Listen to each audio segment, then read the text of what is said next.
En el año 2003, el gobierno nacional argentino lanzó una masiva campaña política empleando cuantiosos recursos públicos para imponer en la sociedad un relato sobre los trágicos acontecimientos de la década del 70, con una visión sesgada y revanchista, cuyo objetivo ulterior era el de beneficiar económicamente a unos pocos y ganar rédito político para construir nuevas mayorías de poder. En ese proceso, miles de víctimas del accionar estatal, paraestatal y de los grupos guerrilleros terroristas fueron ignoradas, marginadas y silenciadas, porque su reconocimiento no se ajustaba al relato que se buscaba consolidar. Hoy, 20 años después de este fatal experimento narrativo que le costó miles de millones de dólares a los argentinos y que, en lugar de sanar las disputas del pasado, solo las exacerbó, este gobierno se dispuso por primera vez a dar vuelta a la página, dándole visibilidad a la historia completa. La historia debe conocerse en su totalidad. Cuando se la presenta de forma parcial, deja de ser memoria y se convierte en un instrumento de manipulación. A 50 años del inicio del régimen cívico-militar, este gobierno sostiene que las nuevas generaciones tienen derecho a acceder a una visión integral y respetuosa de aquellos años, libre de imposiciones ideológicas, conveniencias políticas o censuras. Solo una sociedad dispuesta a mirar su pasado con verdad y libertad, sin ocultar información ni de un lado ni del otro, puede aprender de él y construir un futuro sin repetir sus tragedias.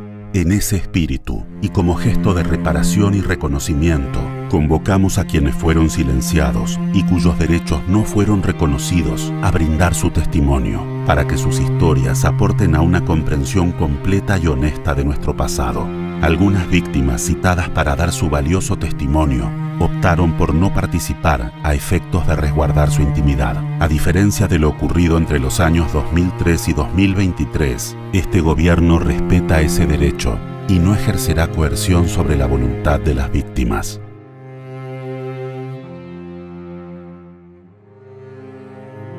Mi nombre es Miriam Fernández, soy nieta restituida, la número 127. Recuperé mi identidad en el 2017. ¿Cómo me defino? Como una ciudadana más, en la cual trato de no victimizar y que nadie me victimice por la situación que viví. Así que mi vida es como cualquiera, con un trabajo, con una familia, con todo lo cotidiano que te hace un ser humano simple. Mi infancia fue hermosa. Yo fui criada en el seno de una familia de un padre, una madre y 5 hermanos, ¿sí?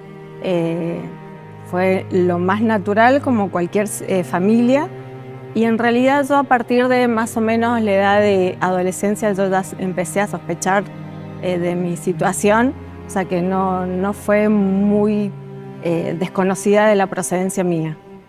Siempre lo estuvimos hablando con hermanos, con mis padres nunca lo hablábamos, pero sí con mis hermanos, porque como eran mucho mayor que yo, ellos siempre decían que no recordaban haber visto a mi mamá de crianza embarazada, entonces que bueno, eran charlas de hermanos que siempre quedaba ahí, pero sin certeza real, siempre fueron dudas. El punto de inflexión fue en la adolescencia, cuando en la escuela, cuando se empezaron a hablar del tema de la dictadura y los desaparecidos, bueno, ahí al ser mi papá de la policía y haber estado en las fuerzas, un poco todo el mundo nos decía que yo era muy distinta a todos mis hermanos. Entonces, bueno, ahí empezamos a sospechar y ahí empecé a ver libros, historia y bueno, ahí es como que tuve la sospecha, y en realidad la versión de mis padres fue que siempre yo había nacido en un hospital, como todos mis hermanos, y yo al ver la partida de nacimiento y ver que no había nacido en el hospital como todos mis hermanos, bueno, ahí es como que fue la certeza de que yo no era hija de biológico. ¿Y cómo encaré a mi papá? Yo en realidad al principio lo encaré a mi papá, porque él sí tenía más flexibilidad para hablarlo. Un día me senté con él y le dije que yo ya sabía la verdad, y él no se lo esperaba obviamente, y me dijo que bueno, me contó más o menos cómo había sido, y ahí me dijo que bueno, que si yo tenía la necesidad de buscar mi procedencia, él me acompañaba. Más difícil fue mi mamá, porque mi mamá me lo negaba. Yo llegué a la familia con días. Mi hermano menor, digamos, tenía 1 año y 2 meses. o sea que mi mamá estaba dando la lactancia a mi hermano, ella hizo de cuenta que tuvo 2 bebés y me amamantó durante el periodo en que yo llegué a mi familia.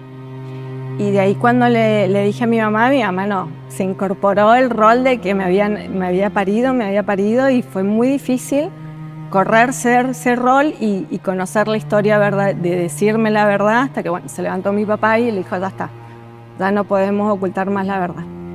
Y así es como ellos me contaron cómo había llegado y yo les dije que esta era una charla de 3 y que yo no quería hablarlo más, que era ese momento y que nunca más quería saber más nada. Elegí a la familia esa y que iba a seguir siendo Fernández siempre. En realidad el que me contó la versión fue mi papá. Él me dijo que en un día X de julio habían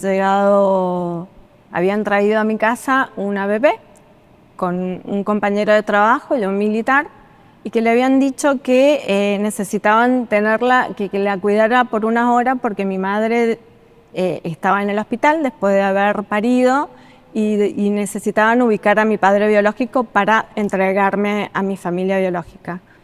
Y mi padre dijo, pero dudó un poco y no dudó porque estando en la fuerza mucho no podías negarte. Y bueno, y a mi mamá le mintió, le dijo que iba a ser provisorio, que era por unas horas, hasta el día siguiente. Bueno, pasó el día y no me vinieron a buscar, y pasó el otro día y tampoco me vinieron a buscar, entonces ahí mi papá se dirigió hacia la persona que me habían llevado y digamos que en el comando donde le dijeron que esa persona no existía, que no estaba. Entonces, justo pasaba un abogado y que lo conocía a mi papá y lo llamó y le dijo, vení, contame qué había pasado, y le cuenta la situación. Entonces le dijo, evidentemente te han mentido, te han querido, te han dejado una niña que no es tuya. Entonces mi papá me decía, ¿qué hago? ¿Le entrego? Y el abogado le dijo, mira, si vos le entregás, tenés 2 opciones. Si la llevas a la justicia, te van a detener, te van a investigar por qué esa bebé la tenés vos, te van a acusar de haber matado a la madre biológica, o sea, es un montón de riesgos. Y si no, la otra opción es buscar unos testigos, adoptarla, como que nació, adoptarla es una forma de decir, tomarla como hija natural, inscribirla y en el camino vas viendo. Obviamente que a mi mamá eso mucho no le gusta, pero bueno, era un bebé que se encariñó y que me dio todo el amor, y fue pasando el tiempo y bueno, y nunca pasó, quedé yo como hija adoptiva. Llegué a ser la 4ª, si hablamos del rango de mayor a menor, yo fui la 4ª hija, y después de mí, después de 2 años más, llegaron gemelas naturales todas. Entonces yo por ahí también siempre les decía, o sea, lo que hicieron mis padres no fue con el afán de apropiarse una niña y criar una niña porque no podían. Tuvieron 5 hijos, al contrario, no fue fácil para mi papá criar a 6 hijos y darnos de comer y mantenernos y darnos educación. De hecho, escuché un comentario, mi tía biológica me hizo un comentario en una oportunidad que me dijo, acá el único que hizo negocio fue tu papá. Y yo dije, ¿cómo? ¿En qué sentido hizo negocio? O sea, ¿dónde está el negocio de hacerse cargo de una niña ajena, darle educación, darle amor, darle un montón de valores? Eso no es ser negocio, eso es amor, no fue un negocio. También lo sufrimos mucho, si bien yo fui la hija, la víctima, digamos, mis hermanos también sufrieron un montón. Mis hermanos tuvieron que callar y aguantar un montón de situaciones injustas y que no fueron dolorosos. Todos estos años que hemos vivido, que es lo que yo viví en los juicios, nosotros fuimos catalogados y también fuimos presos de cierta forma, porque nos encarcelaron a todos, a toda la familia, no solamente a la persona. Si mi papá hizo algo, se comprobó y está pagando y está condenado, bárbaro, lo está pagando, pero nosotros no tuvimos la culpa como familia. Y mucho de las familias, se vivió mucho dolor con estas familias. Nosotros no fuimos responsables, nos hicieron responsables de una historia que no lo fuimos. Y yo lo viví desde el lado como hija de militares y lo viví como víctima e hija de desaparecidos. Entonces eso me llevó hoy a decir, bueno, si yo puedo mirar para adelante y conciliar una historia completa, porque para conciliar hay que ver los dos mundos, ¿por qué no lo puede hacer la Argentina? Y dejemos el pasado tranquilo, en paz, porque a mí mi familia biológica no me la va a devolver nadie, ni el dolor que yo viví como familia de militares tampoco me lo va a devolver nadie. Es para mirar para adelante. Mis padres de crianza, por más que ellos los llamen apropiadores, hasta el día de hoy muchas veces vienen y me dicen tu apropiador, o se dirigen en la justicia hacia mí o las organizaciones. Yo digo, no, es mi papá. O sea, decirle como vos quieras, pero en mi presencia es mi papá. Para el mundo es mi papá. Le guste que no le guste, va a ser mi papá, va a ser mi mamá. A mi mamá la perdí en el camino. Siempre van a ser mis padres. Sin negar que tengo otros papás. De crianza, de biológico, también. Tengo 4 padres yo. Entonces no voy a negar esa parte de la historia.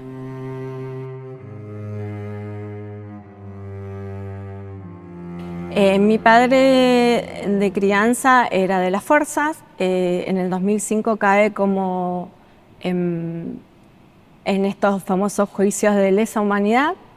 Yo fui testigo de todos los juicios, yo iba, como yo ya sabía mi situación, yo dije, bueno, quiero saber que si a mí me están pintando que mi papá es un genocida, yo quiero saber y convencerme. Yo no fui idiota en ese aspecto. Siempre quise saber, bueno, si me demuestra la justicia que mi papá es ese monstruo que a mí me contaron o que dicen, yo quiero corroborar que sea. Entonces me puse como la camiseta de ir a los juicios, de instruirme, de estar, presenciar y de conocer cómo se manejaba todo ese mundo. Y fue muy... he vivido situaciones muy feas como familiar de militares, porque yo me consideraba familiar de militares. Vivimos momentos muy feos. En ese momento no podíamos decir que éramos hijos de militar porque socialmente estábamos discriminados, tanto ellos como miembros de la fuerza, como nosotros hijos de... nosotros tuvimos que llegar a escuchar que éramos genocidas por llevar sangre genocida. Y yo, sabiendo de mi procedencia, me tuve que callar y aguantar muchas cosas. Fui testigo de los juicios, escuché un montón de cosas. Ninguno de los juicios, ninguno de los testigos, más de 300 testigos, ninguno mencionó a mi papá. Ninguno dijo que lo había torturado, que lo había violado, que lo había... absolutamente nada. Entonces, a mí no me convenció esa denominación de mi papá. Entonces yo seguí creyendo y seguí conociendo la historia hasta el día de hoy. Y bueno, y así me fui interiorizando cómo eran las cosas, cómo se manejaba la justicia en estos casos con los nietos. Y de repente vi cosas que no eran muy dolorosas. En mi caso fue a través de una denuncia de un familiar.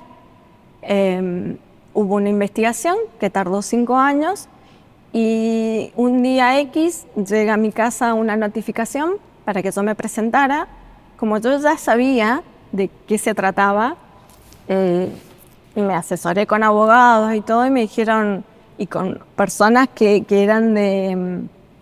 iban a estar involucradas en mi causa, y me tuve que fugar. Prácticamente me tuve que ir el día de la citación, me averigüé si iba a ser apercibida, si yo no me presentaba a la justicia, me dijeron no, es un trámite. Entonces me fui a Chile por una semana. Me pedían que tenía que presentarme, que la Secretaría de Derechos Humanos me citaba. No me daban motivos, no me decían nada, era todo hermético, nada se sabía, pero yo sí sabía de qué se trataba. Entonces, como yo no quería saber nada y no quería que se descubriera nada, elegí irme. Me dijeron que venía, de hecho fue una comitiva de de la CONADEP, del Banco Genético, bueno, una comitiva de Buenos Aires que a hacerme la prueba genética y yo a decidirme. Estuve una semana fuera hasta que esta gente se fuera, y durante esa semana, el día de la citación, como no me presenté, me mandaron gendarmería a mi casa a custodiar y a ver por qué yo no me había presentado, cuando supuestamente no era nada. Entonces estuvieron haciendo guardia durante una semana en la puerta de mi casa, preguntándole a los vecinos, como si fuera una delincuente. Hubieron cosas que, o sea, había hasta vecinos míos que estaban camuflados, que eran gente de inteligencia, por así decir, donde en el expediente habían fotos, horario donde yo entraba, salía, con quién entraba, en mi casa estoy hablando. Entonces como es una invasión a la privacidad terrible, fue muy invasivo, después enterarme todo eso. Como nadie sabía nada y muchos de mis vecinos me asociaban con el tema, la causa de mi papá, nadie sospechó, nadie pensaba de que lo que podía hacer era normal prácticamente, entonces no pasó a mayores, pero bueno, fue bastante invasivo esa situación. Y de ahí, bueno, me acuerdo que fue un 3 de julio, yo estaba a punto de cumplir los 40 años y me estaban organizando los 40 años sorpresa. Obviamente que no, la sorpresa me la llevé yo, se frustró todo. Y el último día, para mi cumpleaños, se va mi hijo y mi mamá a Chile a acompañarme. Y a la vuelta yo dije, ya está. O sea, ¿por qué tengo que huir como una delincuente cuando yo no hice nada? Y menos a mi mamá. Entonces le dije, el día que pase algo, vamos, buscamos un abogado y nos hacemos cargo, si vos no hiciste nada malo. Y bueno, fue así. A los 2 meses me volvieron a citar y a los 2 meses fui, me presenté, fui con abogado. Y bueno, yo seguía negando mi realidad, yo no quería hacer que me hicieran la prueba genética. Entonces llevé ropa interior de mi hermana puesta, cosa de entregarle muestra genética a mis hermanas. Y en ese momento me dice la genetista, me dice, no, me dice, me tenés que dar 4 o 5 prendas. Y ya estaba como complicada y dije, bueno, ya está. Hasta acá llegué, la negación y bueno, que sea lo que Dios quiera. Y ahí presté muestra genética y a esperar el resultado. En un momento cuando yo me estaba haciendo el ADN, en el proceso que me citan, juez, fiscalía y todos los miembros, porque aparte es un tema de hacer...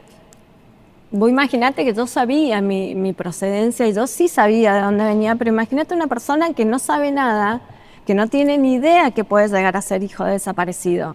Montan una situación, un circo alrededor que es muy doloroso y es traumático, porque estaban los jueces, la secretaria, eran como 20 personas en una oficina para obligarte a hacerte un ADN.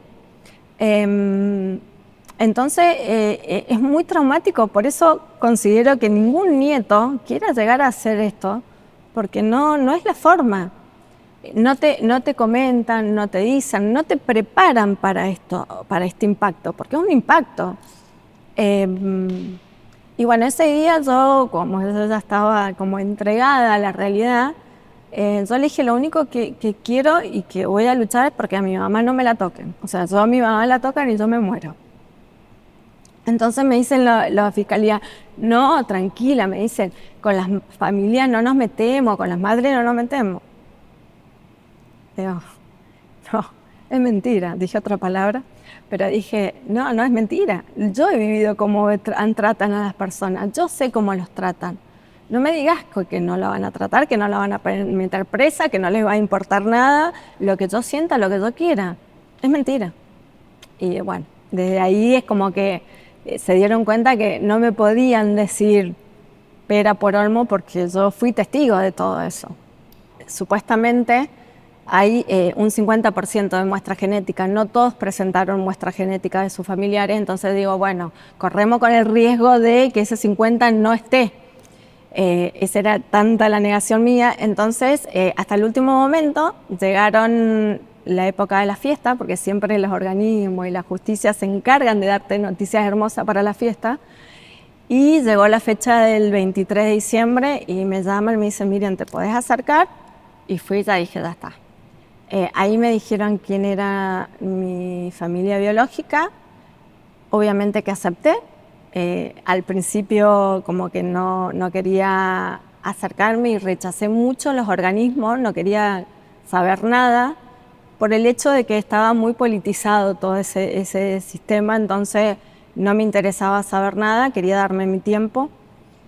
Y en ese proceso sí tenía que organizar un montón de cosas legales, dentro de las cuales era rehacer mi partida de nacimiento, porque yo ya no era hija biológica de Fernández, sino que de Poblete y Moyano, entonces reorganicé y le pedí al juez, era un trámite judicial, y le pedí al juez y solicité que se me respetara concebir el mismo apellido.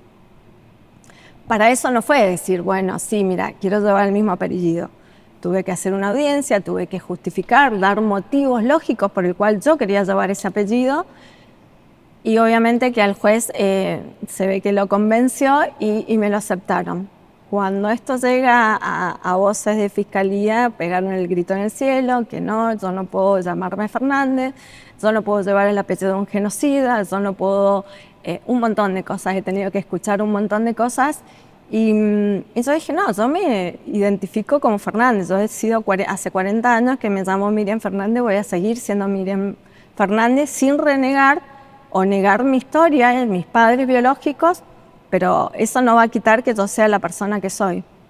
Bueno, lo llevamos a la justicia, eso pasó por cámara, volvieron a rechazarlo, me lo dieron, me lo otorgaron y siguieron peleando, pero el tema no era que, a ver, yo me tenía que llamar Poblete Moyano, el tema era que guerras de ego, como yo digo siempre, entre abuelas de Plaza de Mayo, que yo necesitaba cambiarme el nombre, pero después si yo quería volver a Fernández lo hacía. Entonces digo, ¿cuál es el sentido? O sea, ¿quieren o no que me llame Fernández? No, era así, era que tenía que cambiarlo y después ponerme el que yo quisiera. Incluso hasta me ofrecieron hacer una adopción legal, o sea, es como si fuera tan simple. Entonces, no, la peleé hasta el final, hasta que llegó Cámara, Casación, y frenaron la decisión porque entra el juicio por mi apropiación. Entonces los jueces dijeron, no vamos a decidir si le otorgamos el apellido o no hasta que expida mi juicio. Bueno, salió, te pasé por el juicio y seguí peleando hasta que me lo otorgaron. O sea que pasaron 5 años para que definitivamente pudiera, yo ya llevaba mi nombre, pero para que poder quedarme tranquila de que no me iban a cambiar mi identidad. Y que Napelou siempre fue a volver Plaza de Mayo, como querellante y la fiscalía. De hecho, ellos fueron los que me decían que podía aceptar de cambiarme el apellido Poblete Moyano y si al día siguiente quiero volver al registro civil y cambiarme el nombre, lo podía hacer. Por eso digo yo que era una guerra de egos, de ver quién ganaba. El solo hecho de decirle ganamos o logramos hacer lo que nosotros queremos es lo que pasó. Por eso en ese aspecto no me sentí respaldada por estos organismos porque no cumplieron con el deseo mío. Se suponía que yo era la víctima y se supone que soy yo la que elige cómo quiero vivir.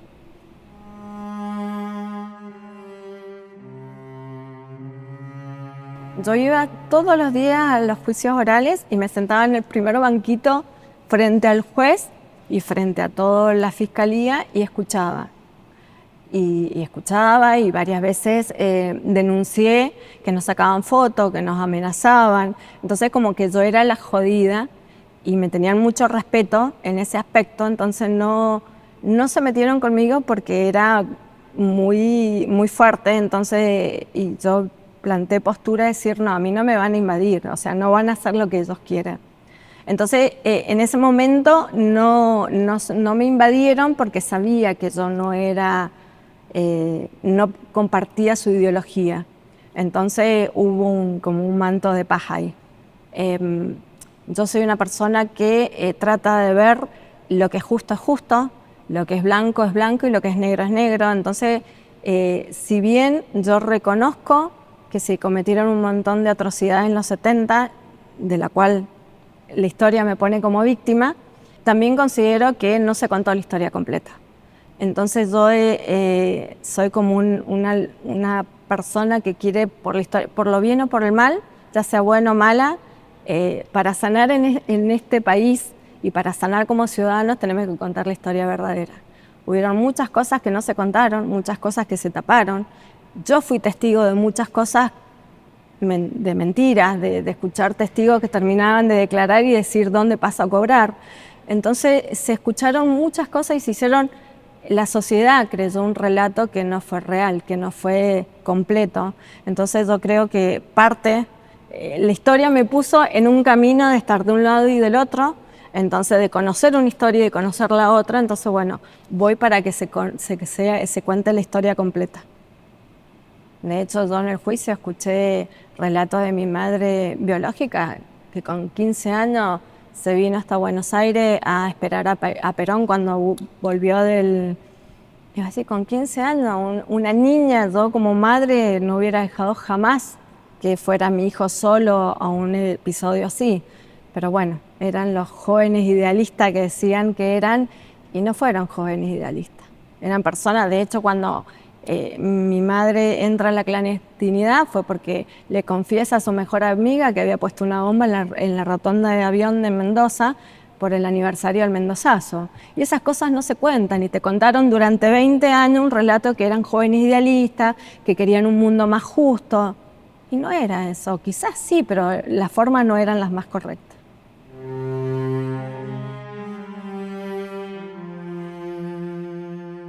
El día de la conferencia de prensa que hace Abuelas, yo siempre pedí que no figurara mi nombre, yo no quería foto, no quería mi nombre, no quería que expusieran quién era yo. Cuando hacen las conferencias de prensa, yo no, era un número, durante mucho tiempo fui un número. Y el día ese que estaban haciendo la conferencia, yo estaba destruida con mi mamá de crianza en tribunales, con la posibilidad de que quedara presa. Ese dolor que uno pasa, que es inevitable, pero es un dolor para nosotros, es muy fuerte. Eso no lo evalúan, no lo miden, por eso me refiero cuando dicen que tienen que manejarlo con más tacto y con más delicadeza, porque no te pueden obligar después de 40 años a decir son tus apropiadores, cuando son mis padres. No es padre quien te trae al mundo, sino quien te cría. Entonces eso fue fuerte y fue doloroso. ¿La pérdida de tu mamá tuvo que ver con lo que pasó por ahí porque fue muy difícil? Sí. Sí.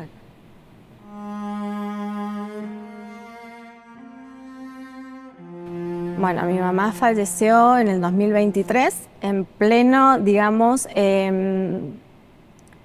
decisión de que si iba presa o no. Toda esta angustia y todo este dolor.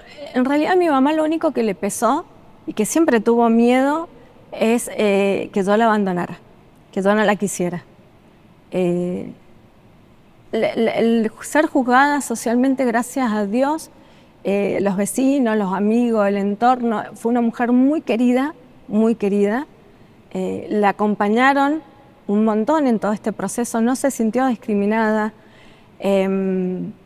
Pero bueno, esos dolores internos, íntimos, que la llevaron a mi mamá a sufrir y en silencio, y el dolor que todos los días me decía, por ahí me decía, bueno, no viniste hoy día, y que ya no me querés, o ya era todo el tiempo ese miedo social que tenía ella de toda esta situación, de que ver los noticieros y ver todo esto, este acoso, lo sufrió un montón. No el hecho del juicio, a ella no le importaba ir presa. A ella lo que le importaba era el juicio de valores en sí y el miedo de perderme a mí y a mi hijo, que era su vida.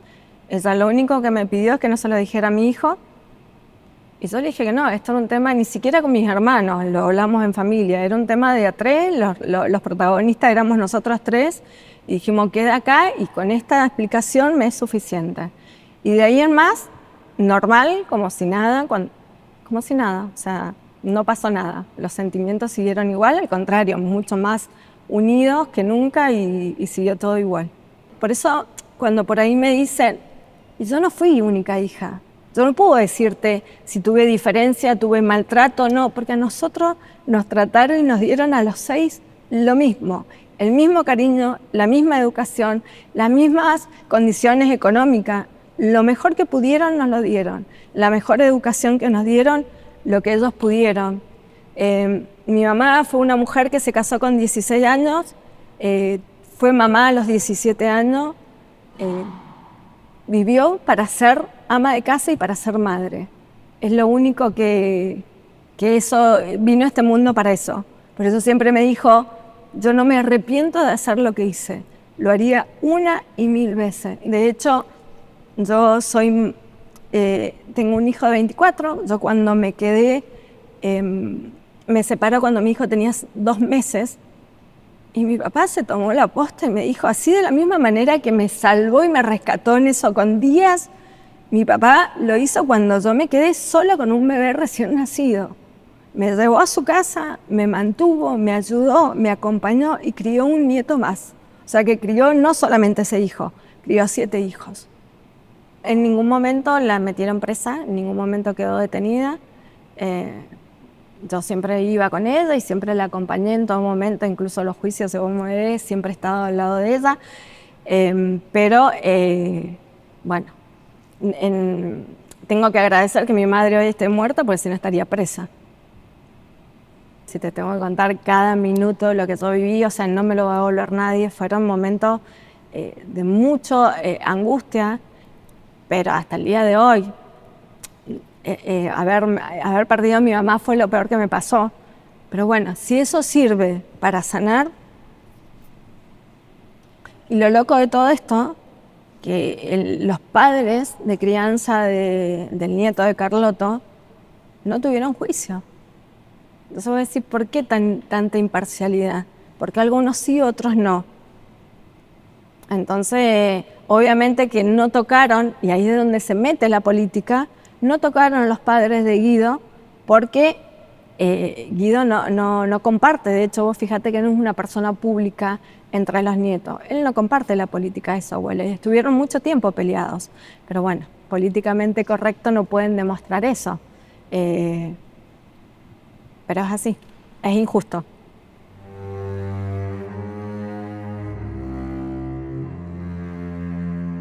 Un día tenía que ir a la ESMA, a la CONADEP, a buscar los expedientes de mis padres, y ahí me reencuentro con un integrante de abuelas, y me habló, me explicó, me dijo, bueno, yo nací en la ESMA, y sí me interesaba ir a conocer ese lugar, y ella me acompañó con la directora del museo, y me enseñaron dónde había nacido. Y bueno, creo que ese fue el clip de inflexión donde yo dije, bueno, wow, soy parte de la historia, no puedo negar esta parte. Cuando entro a una de las habitaciones en la enfermería, escuchar relatar mi parto fue fuertísimo. Eso fue lo que me dijo, bueno, no puedo borrar esa parte de la historia. Y ahí me empecé a conocer y a compartir un poco con estas instituciones, siempre con mucho respeto. Yo respeto y entendí en un momento cuál era la función de ellas, de abuela. Me explicaron, en un momento a mí me hacen entrega de una documentación. Las abuelas se fueron dando cuenta que con el tiempo, al restituir nietos, muchos de los familiares se iban muriendo y no iban sabiendo cómo fueron su familia de crianza. Entonces es como que hicieron un álbum de todas las familias con historias, entonces de los padres biológicos. A mí me hicieron entrega de ese archivo, de todos los que habían. Creo que el de mi madre biológica, de mis padres, era el que más había, eran un montón. Y ahí entendí y dije, bueno, sí, tuvieron una lucha, hicieron un trabajo hermoso, pero bueno, también empañado en este tema político que no tiene sentido, porque la lucha de ellos es genuina, pero se empaña con el tema político. Y eso yo no lo comparto. No lo compartí, respeté, ellos me respetan, pero hasta ahí. El día que fui abuela y estuve con Carlotto, en ese momento no estaba el tinte político de que ella partidaria, estaba Macri, y creo que de 5 palabras que estábamos hablando en una mesa, 4 fueron Macri esto, Macri aquello, y yo dije, ¿qué tiene que ver una cosa con la otra cuando se trata de encontrar nietos y recuperar esa historia tan valiosa? Y bueno, ahí yo dije, no, es muy político y se empaña en esto de no tener tacto para manejar a las personas. O sea, yo fui muy particular y a mí me pegó de una manera, pero porque yo me preocupé y estuve y conocí historias. Pero si a una persona le viene y me invaden como me invadieron a mí, con persecución, con gendarmería, con un montón de cosas, y yo entiendo que los nietos no, y de hecho yo sé de muchos nietos que no quieren saber por este tema, por el tema de cómo te invaden y cómo te obligan. En Mendoza hay 3 nietas, incluyéndome a mí. 2 de las nietas no sabían que podían optar por cambiarse el apellido. O sea, vienen, te dicen, vos tenés que hacer esto y esto. Y ellas no saben de lo que tienen derecho a hacer o no. Entonces como te llevan como un burrito que haces lo que ellos dicen. Y eso no está bueno, porque no te dan a elegir lo que vos querés. Y eso te lleva a frustraciones y a mucho dolor. Yo respeto siempre y cuando me respetan.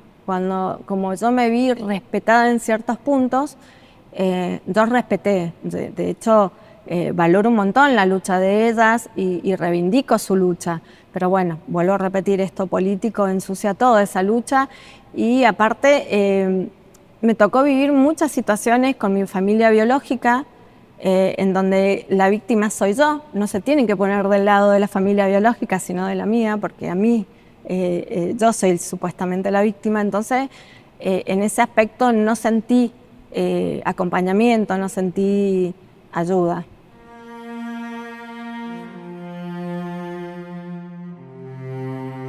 A partir del 2005 yo caminaba por las calles, lloraba sola porque no podía decir qué es lo que estaba pasando.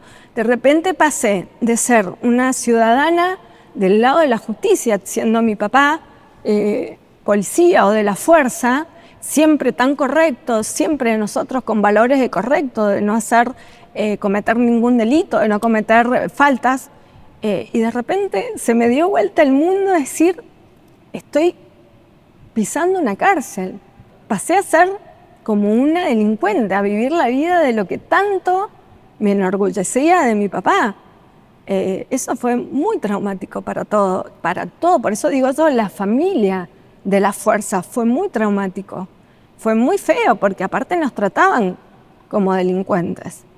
Y sí, fue súper traumático. Eso es lo que más me dolió, eso es lo que más me traumó más de mi historia. Porque yo tuve la suerte de nacer en una familia con amor, entonces no me traumó mi historia. Yo hasta el día de hoy sigo acompañándolo a mi papá al juzgado y a los juicios y yo soy la que está ahí acompañando y apuntalando a mi papá. Hasta el día de hoy, por ejemplo, el fiscal no me mira, no me saluda, porque no comparto la ideología de él. No. Lo único que tengo, por eso no me considero una víctima, siempre me considero una privilegiada, porque tuve una familia con mucho amor y también tuve unos padres biológicos también con muchos valores y agradezco a mis padres biológicos y a mis padres de crianza por la genética y la crianza que tuve de que hoy soy la persona que soy. En el 2022 fue el juicio por mi apropiación, donde condenaron a mi mamá y a mi papá. Y yo quise saber, como parte de todo, como siempre quise saber, y realmente sí quería saber qué había pasado porque yo no fui restituida y si esto del relato de un plan sistemático era real. Pero cuando fui a la ESMA y escuché que los distintos ejemplos de los niños que nacieron en la ESMA, que por ejemplo se les decía a las parturientas que iban a ser restituidos los bebés a la familia, les hacían escribir una carta y darle algo íntimo para que les quedara de la madre. Eso lo dicen y se relata los testigos de la ESMA.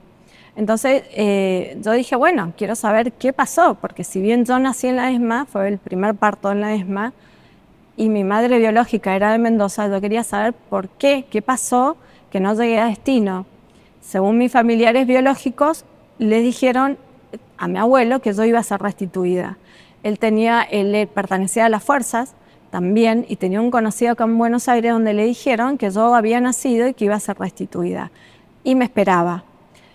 El tema es que, bueno, yo quería saber qué pasó en ese transcurso entre que llegué y no llegué a destino. Porque si evidentemente yo desde Buenos Aires, de la ESMA, llegué a Mendoza, la intención de haberme restituido estaba, porque si la intención era de robar niños, me hubiera quedado en Mendoza, en Buenos Aires. Entonces, no me sacaron, no me dieron una explicación, no hubo una explicación cierta de qué había pasado. Entonces yo, como todo, he formado mis propios criterios y mis propias convicciones, y yo no sé qué pasó en el camino. Y si yo iba a ser restituida y quién no me recibió. Porque en ese contexto, hoy con el diario del lunes, es fácil decir, yo hubiera hecho esto, hubiera hecho aquello, lo hubiera llevado a una fiscalía o a la casa cuna, pero en ese momento no era fácil decirlo. En ese momento se detenían a familiares de montoneros, se detenían a todos. ¿Y qué te decían? No te metas, no te metas. Entonces, mi madre biológica tenía 2 hermanas, y estaba mi abuelo solo. Y yo no sé si fui restituida o qué pasó en el medio. Entonces eso también son secretos de la historia que nunca se va a saber. Yo no comparto el plan sistemático, porque en mi caso no había un plan. Sí, era el plan que había era de restituirme. Y de hecho está declarado que yo iba a ser restituida.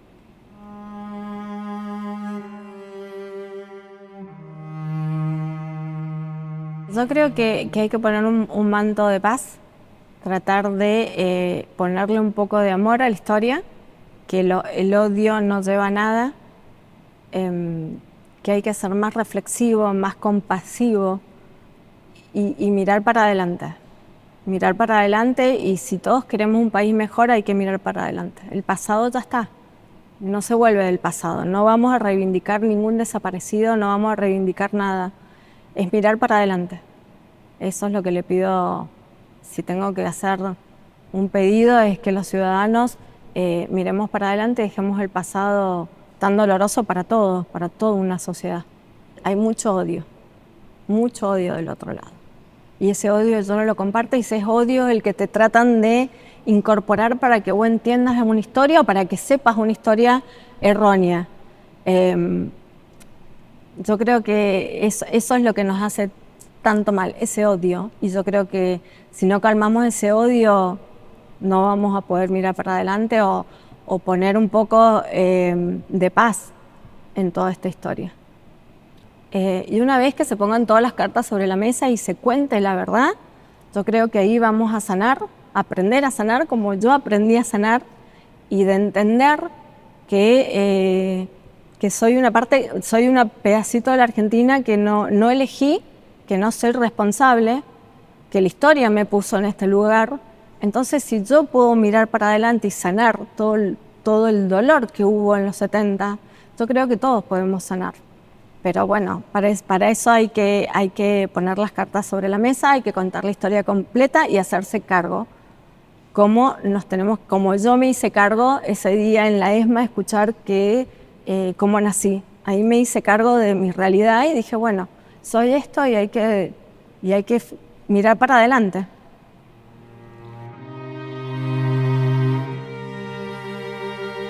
Argentino del Valle Larraburi era mi padre, era un hombre joven, tenía 42 años, era un militar, pero además había seguido dentro de la carrera militar la carrera de ingeniero químico.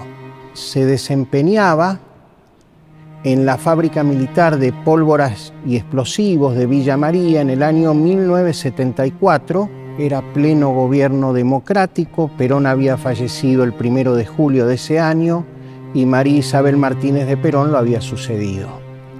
Cuando una noche de sábado, un 11 de agosto, fue secuestrado por el Ejército Revolucionario del Pueblo.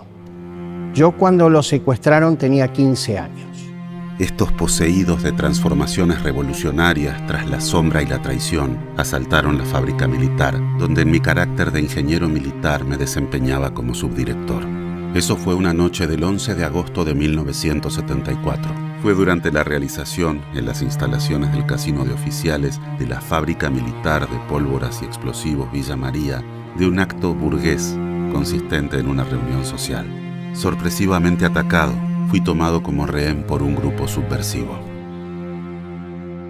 Ese día se celebraba en la fábrica militar la despedida de ingenieros militares y la bienvenida a otros ingenieros. Era un día de fiesta, como normalmente se hacían en la fábrica militar, en el Casino de Oficiales. Tengo muchos recuerdos porque yo iba a ir a la fiesta y me quedé dormido. Y abruptamente me despertaron ruidos, impactos de bala que sonaban en las paredes de mi casa. Me levanté y, siguiendo un consejo de mi padre, no prendí las luces. Así que me iba moviendo por toda la casa, por las ventanas de la casa, mientras las balas golpeaban contra las paredes, las ventanas. Sentía ruido de ametralladoras, granadas, y escuché la voz de una mujer que decía: las armas del pueblo han copado la fábrica militar.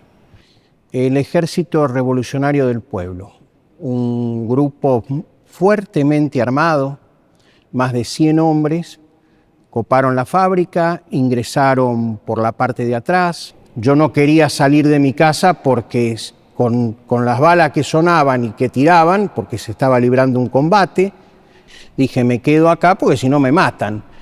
Y esa noche, así como hubo heridos, también hubo muertos y hubo 2 secuestrados. El capitán García y mi padre. Capitán García, en un descuido de los terroristas del ERP, abre la puerta, sale corriendo y la acribillan a balazos. Eso sucede a escasos metros donde yo estaba mirando por la ventana.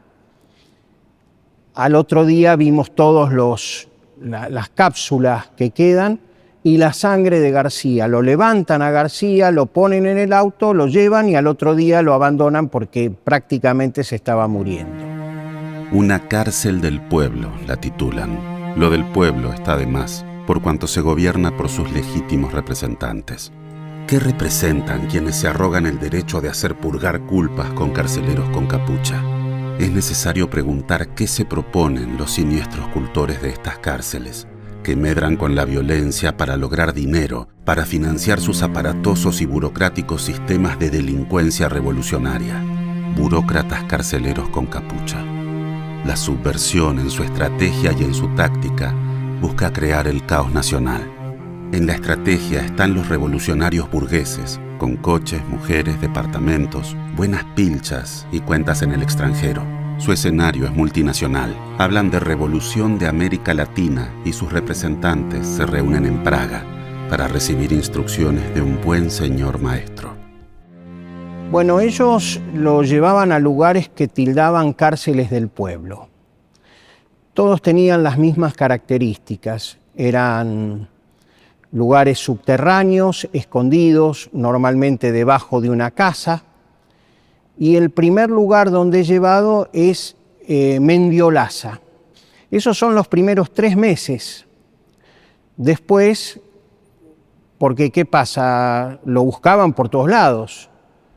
Y el ERP lo iba moviendo de lugar. Entonces, el 3 de noviembre del 74 lo conducen a otra cárcel del pueblo en la ciudad de Rosario.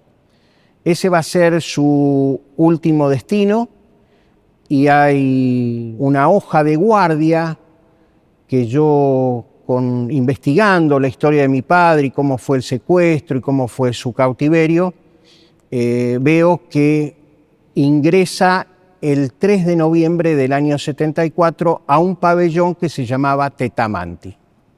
Y ahí está escrito, lo tratan de el reo, que está medio molesto, o sea, todas anotaciones como libros de guardia, ¿no es cierto?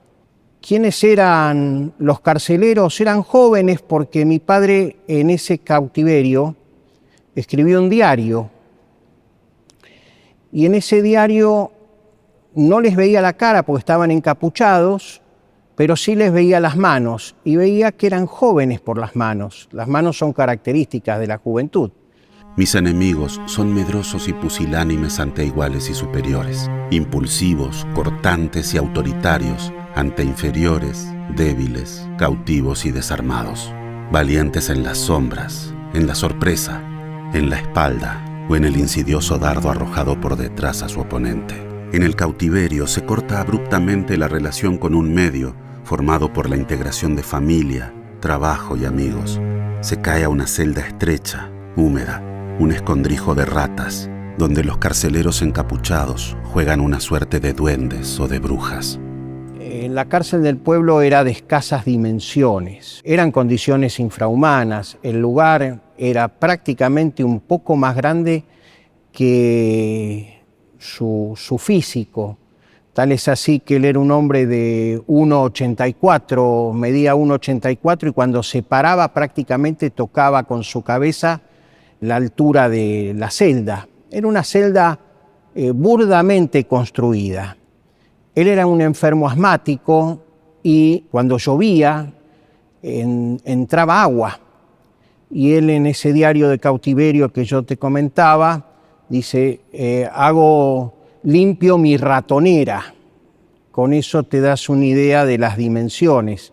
Eran escasísimas, 1 metro por 1,5 metros por 2 metros de alto, un camastro, un baño portátil y una alimentación que prácticamente él no deseaba mucho comer eso porque indudablemente estaba en una situación sometido a un estrés, simulacros de fusilamiento, torturas.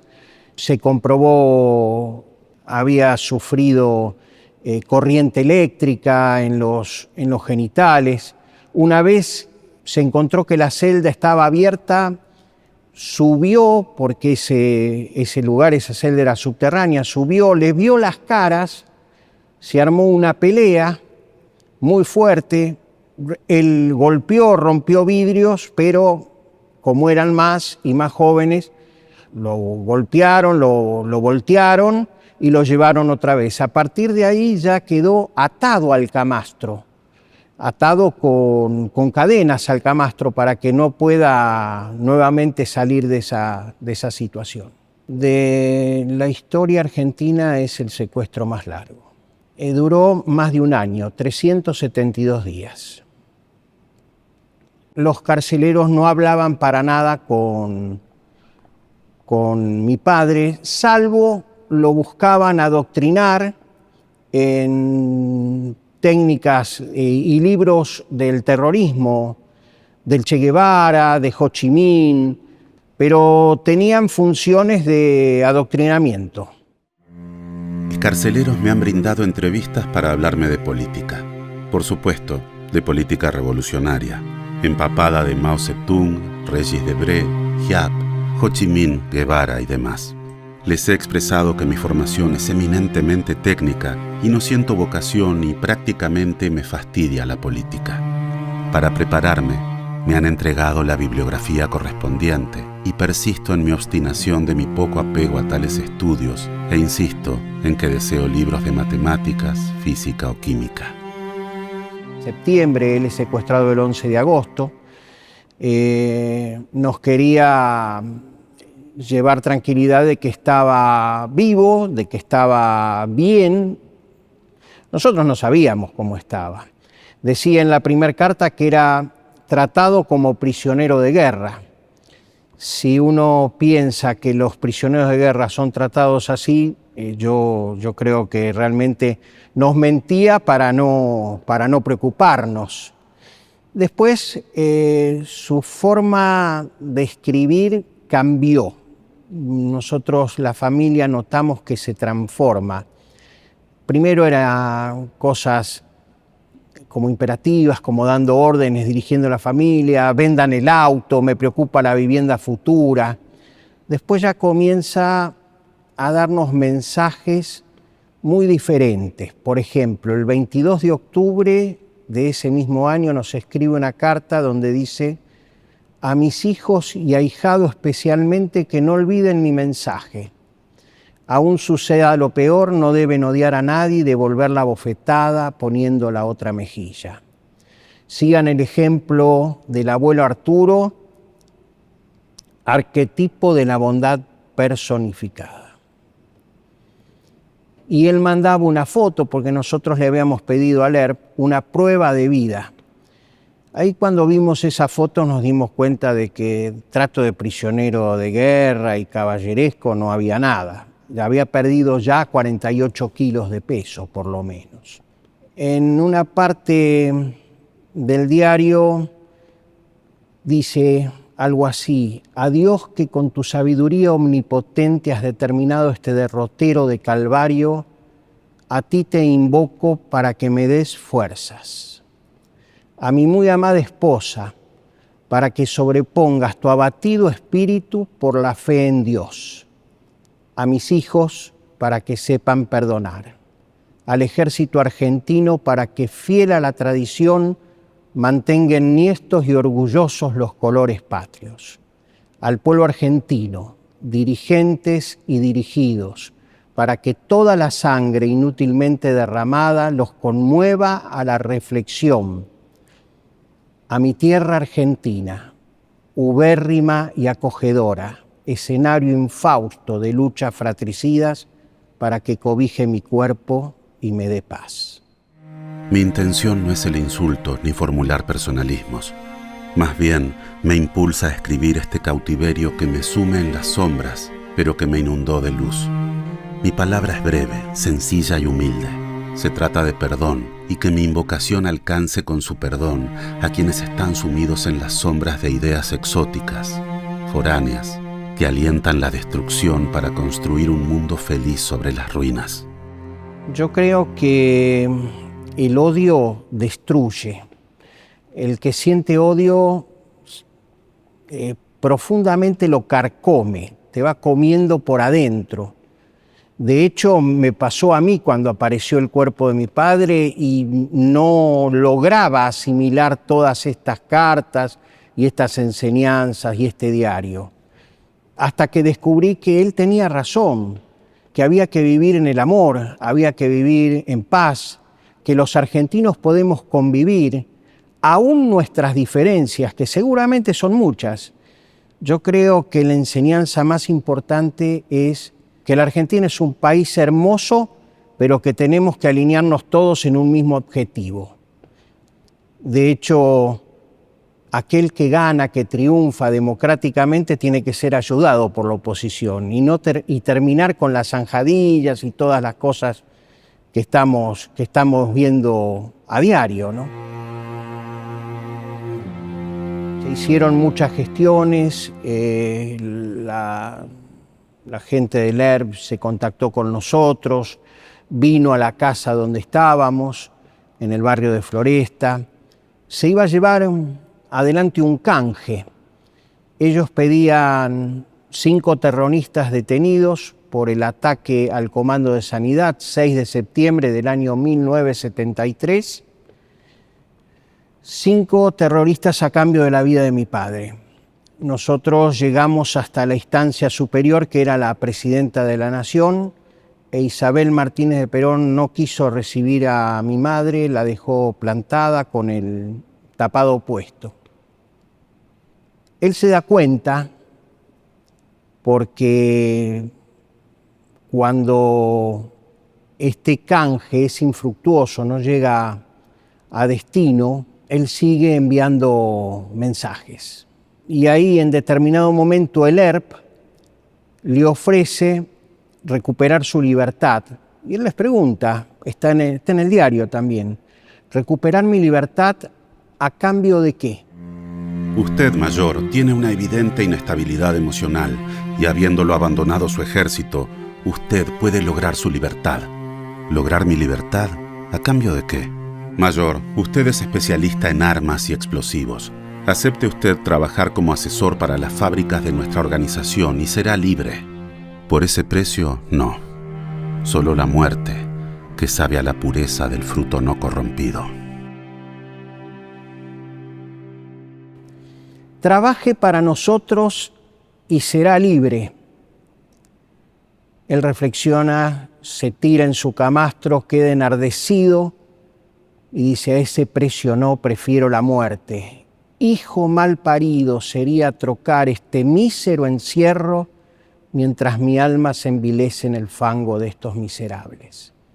Se da cuenta que no va a salir con vida, pero escribe también en su diario, este cautiverio que me sume en las sombras, pero que me inunda de luz. Mi palabra es breve, sencilla, se trata de perdón. Él nos pedía a nosotros que aprendamos a perdonar, que sepamos perdonar, pero Él nos daba el ejemplo de que los había perdonado. Porque cuando se da cuenta que no va a salir con vida, Él comienza el camino de rezar todos los días el rosario, de entonar el himno nacional y prácticamente hasta la última noche que el otro cautivo lo escucha, entonaba el himno nacional para darse fuerzas, para no caer en la tentación de querer también trabajar para las fábricas militares de ellos, ¿no? Porque él, al ser un experto en todas estas técnicas de explosivos y de bombas, podría haber recuperado su libertad tranquilamente. Aparecieron también en la celda donde estuvo, porque la encontraron, días después encontraron el lugar, abandonaron todo cuando lo asesinaron y lo tiraron en un zanjón en Rosario. Se encontraron poesías. Soledad, desesperanza, es una poesía que él escribe a la familia, a nosotros. En la soledad del cautiverio, lacerado por la tristeza y los recuerdos, se agiganta la figura de mujer amada, rondando la incerteza, el no saber nada. Es decir, él escribía, hacía crucigramas, hacía fórmulas químicas para no caer en el desvarío, para no volverse loco, porque pensaba que estaba en una celda diminuta donde no podía ni siquiera, trataba de hacer ejercicios para que los músculos no se le entumezcan, para que su cuerpo no desfallezca más de lo que él se sentía, y una forma de estar mejor era escribir todo este tipo de cosas. Quiero morir como el quebracho, que no entrega su figura de árbol rudo sin exigir el esfuerzo del hachero en prolongadas transpiraciones. Quiero morir como el quebracho, que al caer hace un ruido que es un alarido que estremece la tranquilidad del monte. Quiero morir de pie, invocando a Dios en mi familia, a la patria en mi ejército, a mi pueblo no contaminado con ideas empapadas en la disociación y en la sangre. El cautivo de al lado escucha toser, estaba muy mal físicamente, el lugar era, como te dije, infrahumano, él, enfermo asmático, tenía accesos de tos, la medicación que le prodigaban no le hacía efecto y el carcelero de al lado siente ruidos extraños y cuando nosotros vemos su cadáver nos damos cuenta que en ese momento vinieron a matarlo. No pudieron doblegarlo, no quiso trabajar para ellos. Encima lo encontraron un hombre que rezaba, que entonaba el himno nacional. Lo golpearon con un martillo muy fuertemente, lo desmayaron lo habían alcoholizado porque en su autopsia encontraron rastros y restos de alcohol en sangre. ¿Y por qué te digo esto? Porque el ERP dijo, Larrabure se suicidó. Cuando inicié la causa de mi padre, la causa judicial, que hoy todavía está en la Corte Suprema de Justicia, que acaba de fallar hace unos meses, que era abstracta, que no la podían decidir, yo le pedí a mi abogado que investigara profundamente si esto del suicidio era verdadero o no, porque yo no sabía. Y cuando encontraron ese resto de alcohol en sangre, 3,26. 3,26 significa coma alcohólico. Una persona en esas condiciones no se puede ni parar. Si no se puede parar, no se puede suicidar. Por eso los peritos, 4 peritos, determinaron por unanimidad que había sido estrangulado con torsión de un alambre desde atrás y era la marca profunda que tenía en su cuello, que era tremenda, ¿no?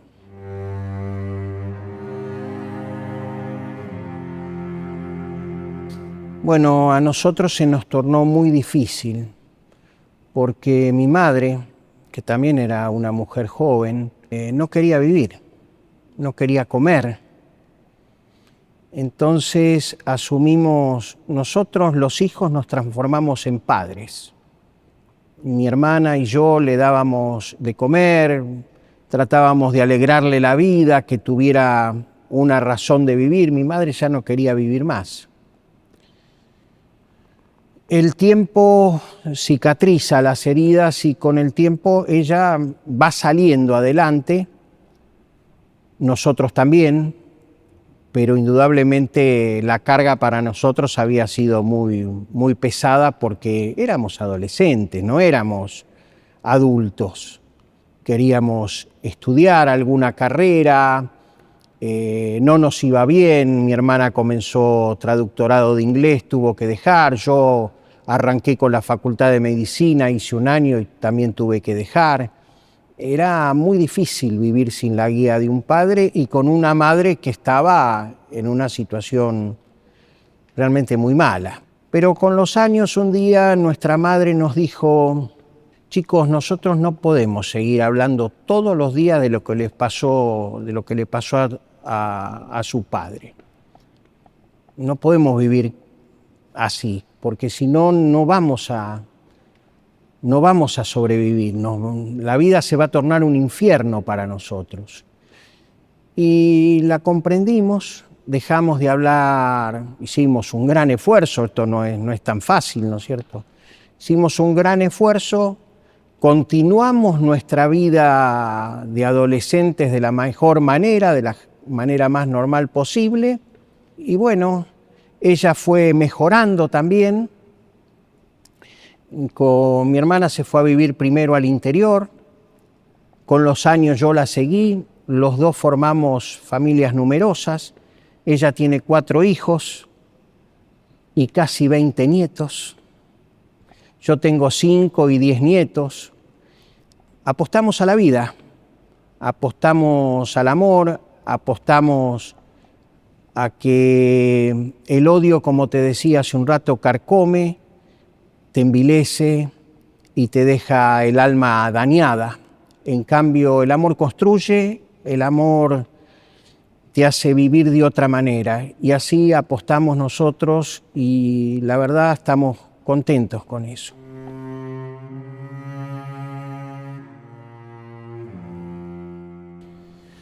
Bueno, nosotros le habíamos prometido a nuestra mamá con mi hermana no volver a hablar del tema.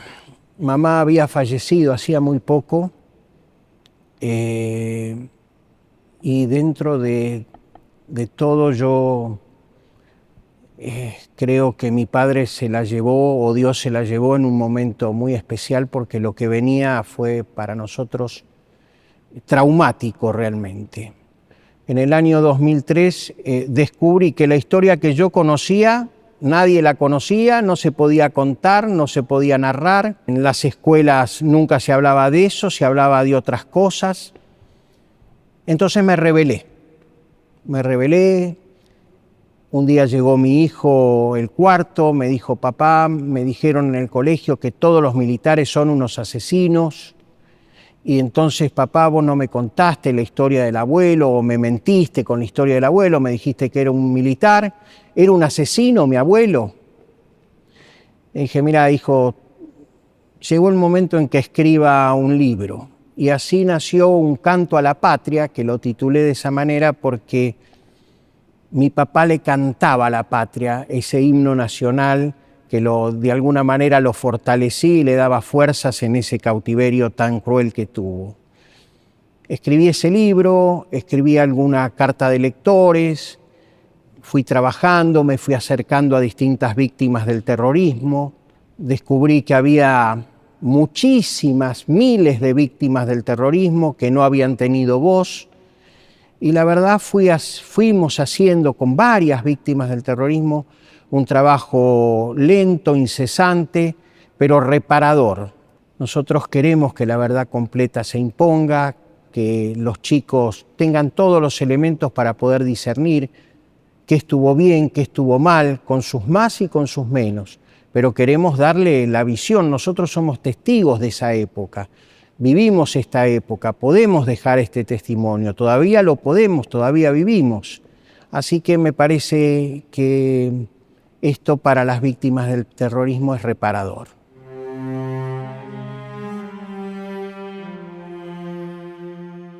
Por ejemplo, iba a presentar mi libro, Un canto a la patria, en determinado lugar y no había lugar donde lo pudiera presentar. La biblioteca no quería, el hotel no me dejaba, todos tenían miedo.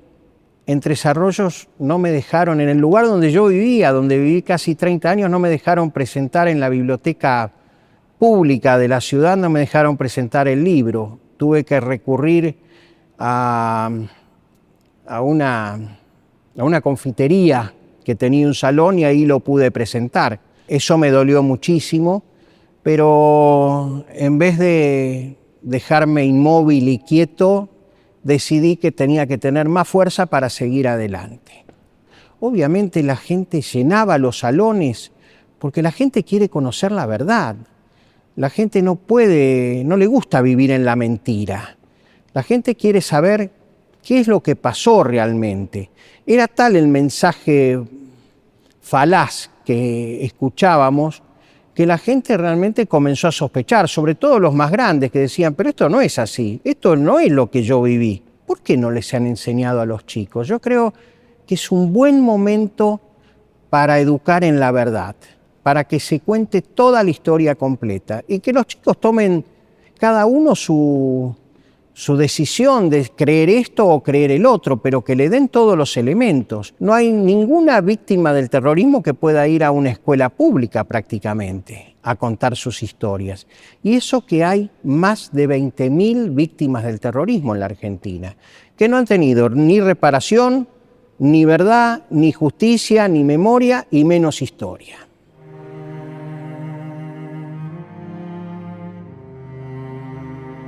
Que pensemos mucho que la violencia nunca es el camino. Hemos padecido una guerra fratricida tremenda en la Argentina, que aún hoy no ha sanado. Pero esa violencia no nos conduce a nada. No tiene sentido hablar todos los días de aquella década terrible, sino de buscar figuras que sean puentes.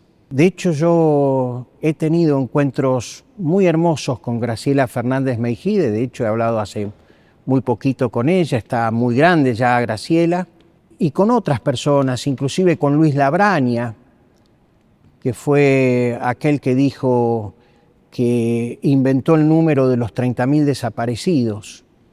Yo creo que tenemos que crear puentes para acercarnos y construir esa Argentina que soñaron nuestros hombres, nuestros próceres máximos, San Martín, Belgrano, Güemes y tantos otros que dejaron su vida por nuestra Argentina. Yo creo que es el momento de de arriar tantas banderas de lucha y convocar a la unión de los argentinos y a la reconciliación de los argentinos. Tenemos un país maravilloso, tenemos que aprovecharlo.